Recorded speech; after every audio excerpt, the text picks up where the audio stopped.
নরসিংদীর শিবপুরের বিলপাড়ের কৃষক রাজু মিয়া পারিবারিকভাবে কয়েক প্রজন্ম ধরে কৃষির সাথে সম্পৃক্ত। তবে তার সন্তানসহ পরিবারের কেউই এখন কৃষিকে পেশা হিসেবে নিতে চান না। রাজু মিয়া কৃষিকাজ ছেড়ে দিলে কৃষি কিংবা কৃষক এই শব্দটি তার পরিবার থেকে বিলুপ্ত হয়ে যাবে। কিন্তু কেন কৃষিতে এত অনীহা? জিনিসপত্রের দাম বেশি, আমরা জমিনকে চাষ করে তুলি, ঠিক আছে, তুলল আমনে গিয়ে আমরা এটা একটা বেশ একটা লাভবান যাইতারি না। রাজু মিয়ার মতো অবস্থা জেলার বাকি কৃষকদেরও। কৃষি সম্প্রসারণ অধিদপ্তর বলছে 2018 সালের জরিপে জেলায় পেশাদার কৃষক ছিল 3,40,970 জন। 2018 সালের আগে ও পরের কোনো পরিসংখ্যান দিতে পারেনি কর্তৃপক্ষ। তবে সংশ্লিষ্টদের সাথে কথা বলে ধারণা করা হচ্ছে বর্তমানে জেলায় কৃষকের সংখ্যা 3 লাখের কম, এক যুগ আগে যা ছিল 4 লাখের বেশি।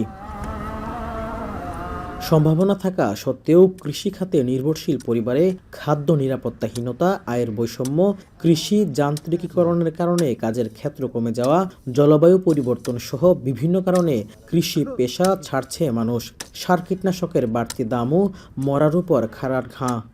সারা কিনতে বা ক্ষয় খরচ করে 5 টাকা পরে বেতন লাগে না, বাজারে 6 টাকা 7 টাকা। কৃষিকাজ করে শান্তি হয়ে যাচ্ছি না। সার, হসপিট, পটাশ ইত্যাদির তুলনায় গিয়া কৃষিকাজও কিছু পাই না।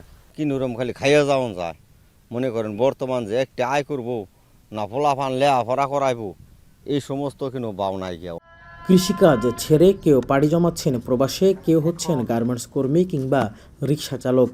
নরসিংদী জেলার কৃষক ও কৃষি উন্নয়নে বছরে গড়ে কত টাকা ব্যয় হয় তা জানাতে পারেনি কৃষি সম্প্রসারণ অধিদপ্তর।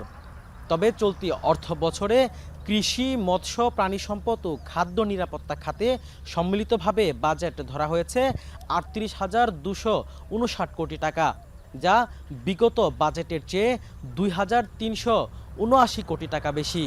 বাজেট বাড়লেও কেন কমছে কৃষক, এমন প্রশ্নের স্পষ্ট উত্তর নেই কৃষি কর্মকর্তাদের কাছে। তবে কৃষক কমছে এটা স্বীকার করে জানালেন উৎপাদন বৃদ্ধির কথা। কৃষি জমি যেহেতু আছে, কৃষক তো একবারে হারিয়ে যাবে না। হ্যাঁ, আমাদের একটা বলবো যে আমরা একটা ফরম্যাট হয়তো চেঞ্জ হবে। আগে কৃষক যেভাবে চাষাবাদ করতো সেভাবে হয়তো করবে না। আধুনিক প্রযুক্তি ও আধুনিক যে কলা কৌশল, আধুনিক জাত ব্যবহার করবে। বিবিএসের শ্রমশক্তি জরিপের তথ্য মতে বছরে পুরো দেশে প্রায় 15 লাখ মানুষ কৃষি পেশা ছেড়েছে। রাকিবুল ইসলাম, এখন, নরসিংদী।